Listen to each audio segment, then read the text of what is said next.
Hi, everyone. Hi, Miranda. Hello, everyone. So good to be back. Yes, and this time we recently came back from doing a task together, and we met a lot of people that we have never worked for or knew from before. So that was very interesting. So it's about a little bit about personalities and how to work together in the best possible way and stay positive even under pressure.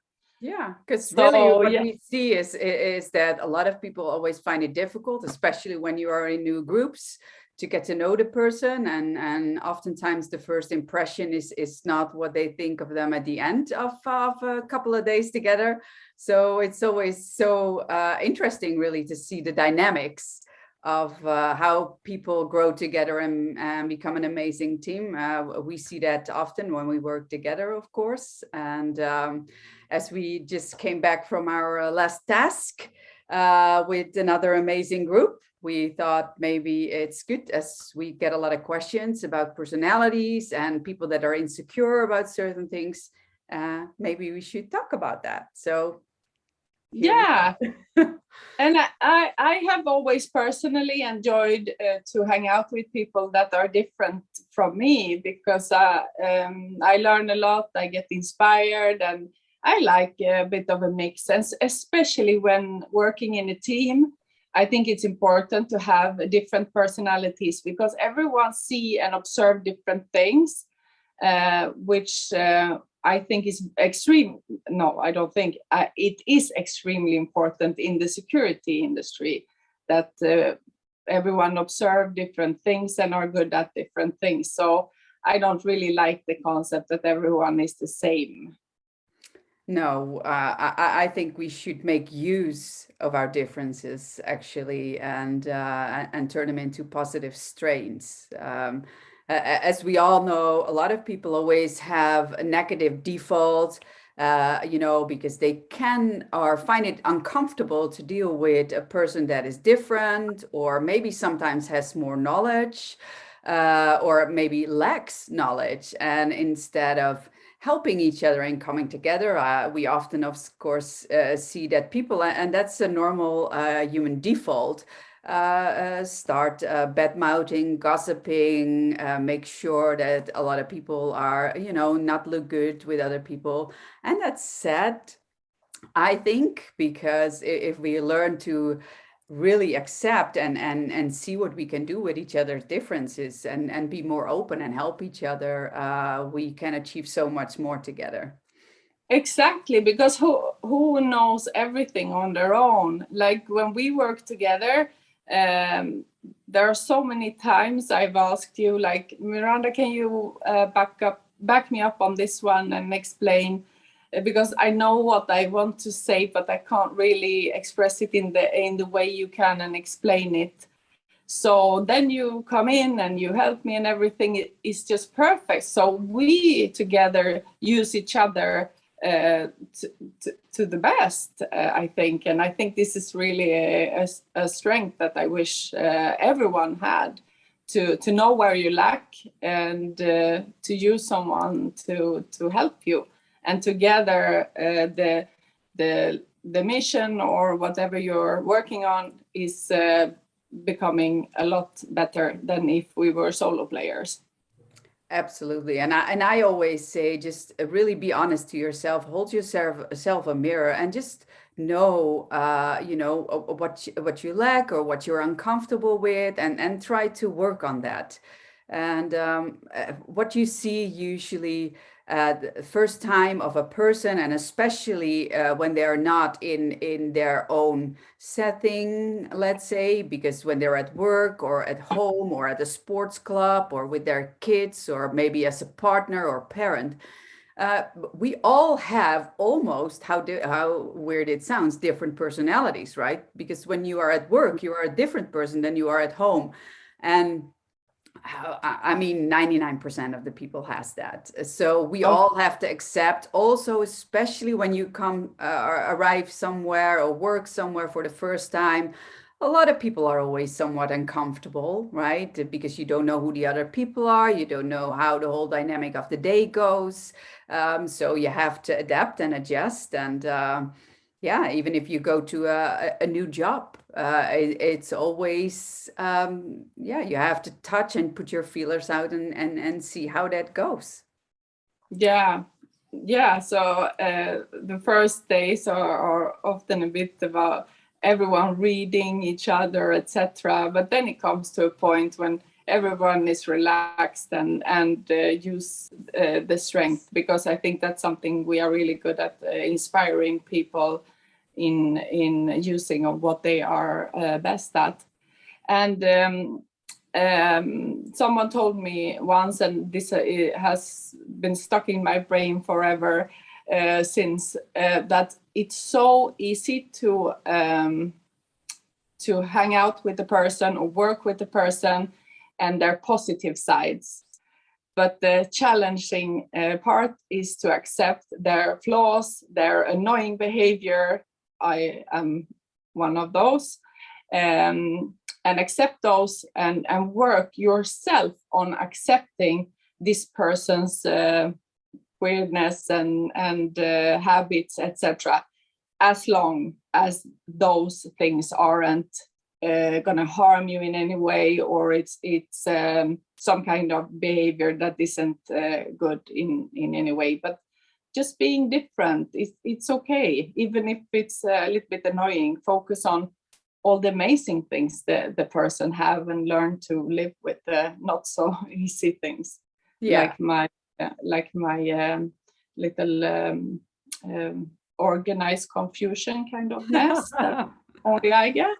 Yeah, and I'm the opposite, right? Because we can tell the listeners and watchers of our video podcast here that we have spent a room together sometimes, and I am more like very militaristic, almost everything at the right place. And Madeline is more like, oh, I can leave this there and leave this there, and it's easy for one of us, either of us, to go crazy. But we saw the humor in it. And, you know, the thing is, you can also learn, for me, it was like, oh, I can maybe let loose for a little bit, right? Not everything needs to be in order. It's okay if my back stands here instead of there. So I personally always wonder if I was never annoyed by you, by the way, but if, of course, we all sometimes have people in our environment, sometimes where we go, that can give us the creeps or annoy us. And sometimes you have to wonder really what it is, why it has such an effect on you. I mean, if they are not anything or doing anything criminal or harm other people or hurt other people, I mean, that's a totally different story. But for instance, always, and I know that from myself, have a bit of a problem with people who are loud, right? Are Yeah, a bit of a clown. And I wonder always why. And in the last over the last years and thought processes, I just saw that I can use it for myself because, to be honest, and you know that I'm not a person who likes to be on the front of everything. I always have rather another person present it. It takes a while for people to convince me to come and talk or be in the out and open, because I don't know why, I just like to be in the background. But I can use actually the people whom are more loud and like the attention to my advantage, right? absolutely. Because why can we not and not abuse, right, in the sense, but really use and make them happy with giving them tasks that make them go well, out of their way almost, right? That they get the attention that they so need. Some people just need it, and that's fine. But Yeah, I had to learn that over the years, and that's just because my character is different. But being different doesn't mean that it's wrong. I mean, as I said, we are all different at different places, also. So, absolutely. And yeah, it's interesting to see how a group goes from when we were there, of course, and inspire everyone to let their best sides out and encourage them, and how strong the group became, and everyone was thriving in the right positions. And this is something I feel is really powerful. And working in a team, it's important to be honest to ourselves and to the team and say that, honestly, today I'm not. I don't feel. I didn't sleep very much, or I have headache and this and that. I should probably not have the position that we planned yesterday. I think someone else is suitable. I know from the security industry that a lot of people are very. They wouldn't say this, but that's not for me. That's not being responsible. Towards whoever you work for. We need to know our weaknesses and our strengths. Yeah. And also, I think it's important that we don't try to change each other's behavior. I've seen that when sometimes when you join a team, that the team leader wants everyone to be the same. And some things are possible to change, but some things aren't, at least for me. It would take me years to change certain things. Yeah. So, yeah. And people only change if they want to and feel that it is time to change for them, not when other people tell them. And also, but it's good to be honest and to have that safe environment within your team to be able to give each other feedback and say like, hey, I see you do this or you said that, and that really made me uncomfortable. It should be okay to say that and have a normal conversation about that instead of feeling it as an attack and talk back as if you are being attacked. So then you get the quarrel and the fight eventually. And while that is really the process that we can learn from each other and grow really ourselves, because sometimes you don't know how people view you. And it's really valuable and really brave of someone if they dare to open up and say that. And especially when you work in teams, when you have to find the right dynamic and that the train goes on the rail and doesn't derail when you're on an important task, for instance. Yeah, and I think it's a wonderful thing that everyone are really good at certain things, and that we can use whoever is best at what and put the right person in the right place, and then it just rolls and everyone is happy, and there are no groups within the group. It was just one big group together. Yeah. Thankfully, I see that a lot, and I always try to watch that and interfere within a group and make them work together. That's also what you usually see in big groups that have to work together, groups of doctors, groups of, for instance, the fire brigade, military, police, because they have they so depend on each other that they have to learn to work together. But those are also professions where a lot of people are uncomfortable sometimes of saying something. And I really think that it's time to make that environment safe enough to be able to say something, because the only thing that comes out of that is that your team becomes stronger and that you yourself and all the team members grow. So there's nothing more beautiful than that. No, I agree. It's incredible how good we can be when we thrive together and make the most out of everyone. So instead of following, if I feel something about someone, oh God, this is annoying behavior, I'm like, Madeleine, do not follow this feeling now. Don't let it grow. Yes, it's a bit annoying, but try to redirect the focus, because this person is so incredibly skilled at this, and this is what I must think about. and push it away. Because if I were to follow we're all annoying in different ways, then we wouldn't do anything but being kind of annoying. And do we want to live like that? I don't think so. Now we are almost everyone back to work. A lot of people are working from home. I don't know really how you get annoyed by someone on Zoom, but I guess in different meetings online as well, you get annoyed by people. But try not to follow that feeling too much, because it's energy draining.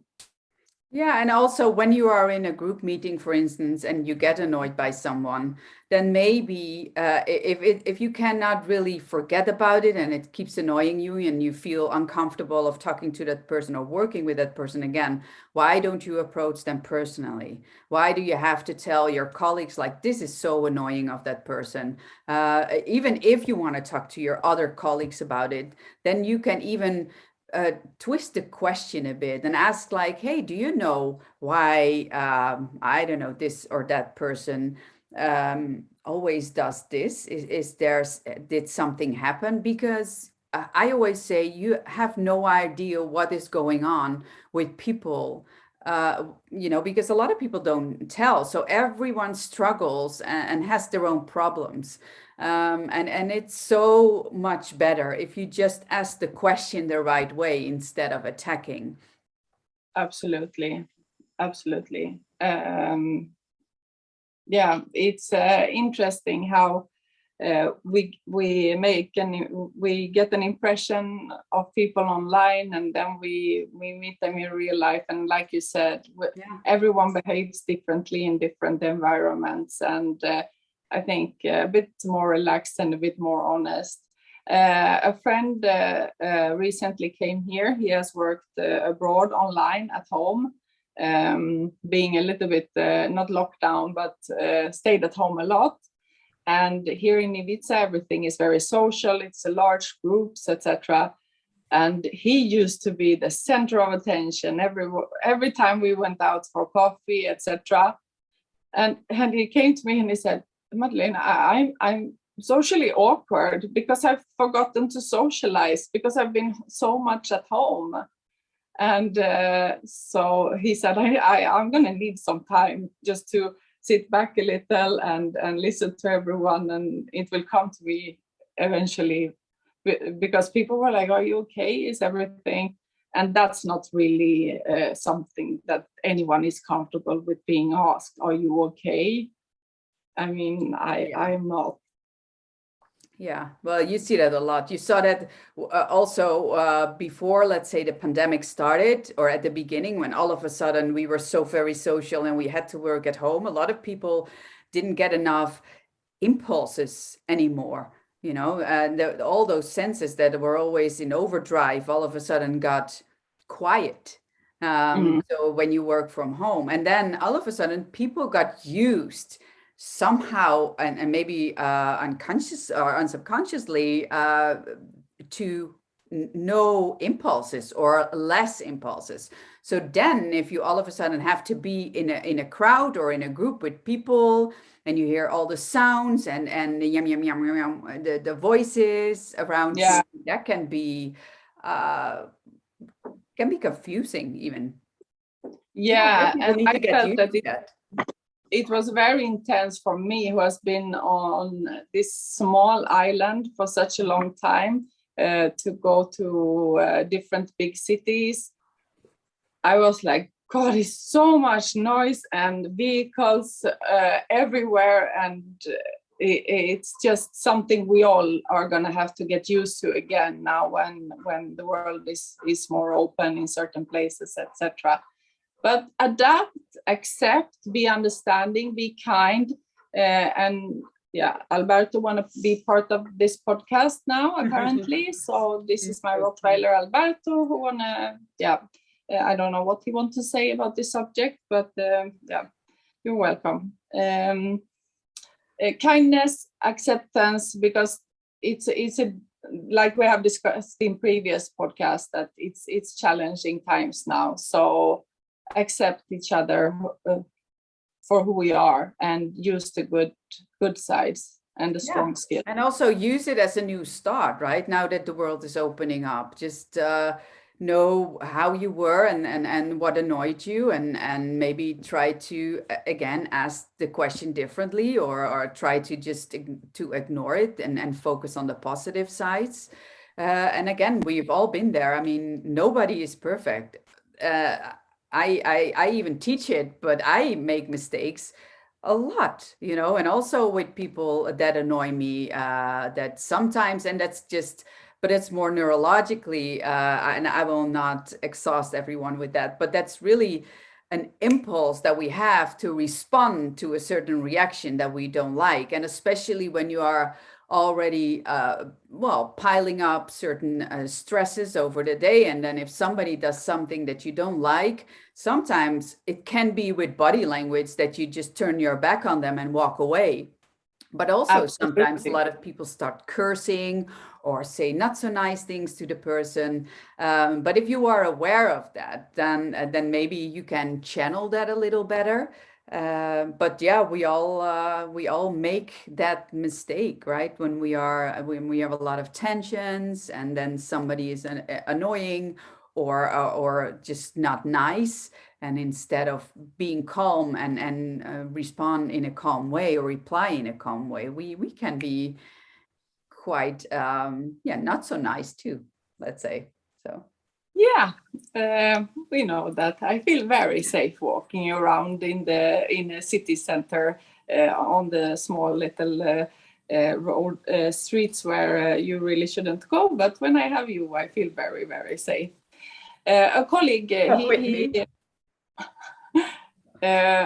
he has some family issues, and I said, like, do you want to take some time off or anything? And he said, and I love this, it's my responsibility not to let this go out of the team. So thank you, but I will continue to work as usual. Yeah. Well, that's taking ownership, right? And getting to know yourself and continue. That's character.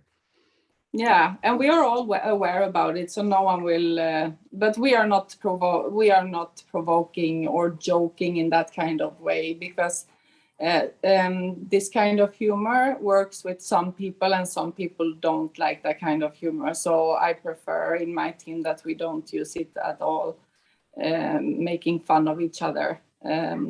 So yeah, and that's, you see a lot when you work with different people all over the world, right? Different cultures have different kinds of humor, and also a certain threshold that you don't have to just cross that line, because then maybe they snap. So yeah, especially when you are all over the place or work with different people, just be aware. Try to be at least aware of it, and because not everyone likes sarcastic humor, not everyone likes lame humor all the time. Maybe they like it for one time, but if you keep continuing, it becomes annoying. So yeah, and that's the same as nagging, or posing all over in what kind of style on the internet. For some people, it becomes too much.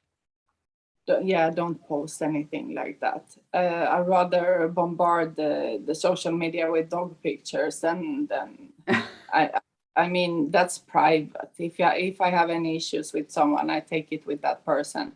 End of.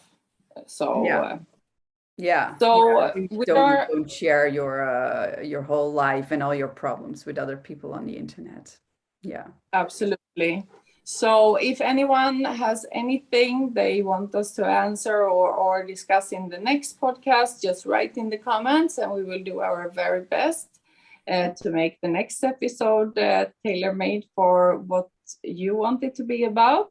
If you like this video, please feel free to share it and follow our channel, so you will get the notifications about the next video. Absolutely. I have nothing to add to that. So thank you all for listening this time. And we hope we gave you some new tools. And if not, let us know underneath here, or just contact us with one of your stories or things that you struggle with. And we will try to discuss that and maybe give you tools next week or next month. Sorry, next week will be a bit fast, but. Okay, wonderful. See you soon, everyone. Thank you, Miranda. Thank you, Madeline. See you. Thank you.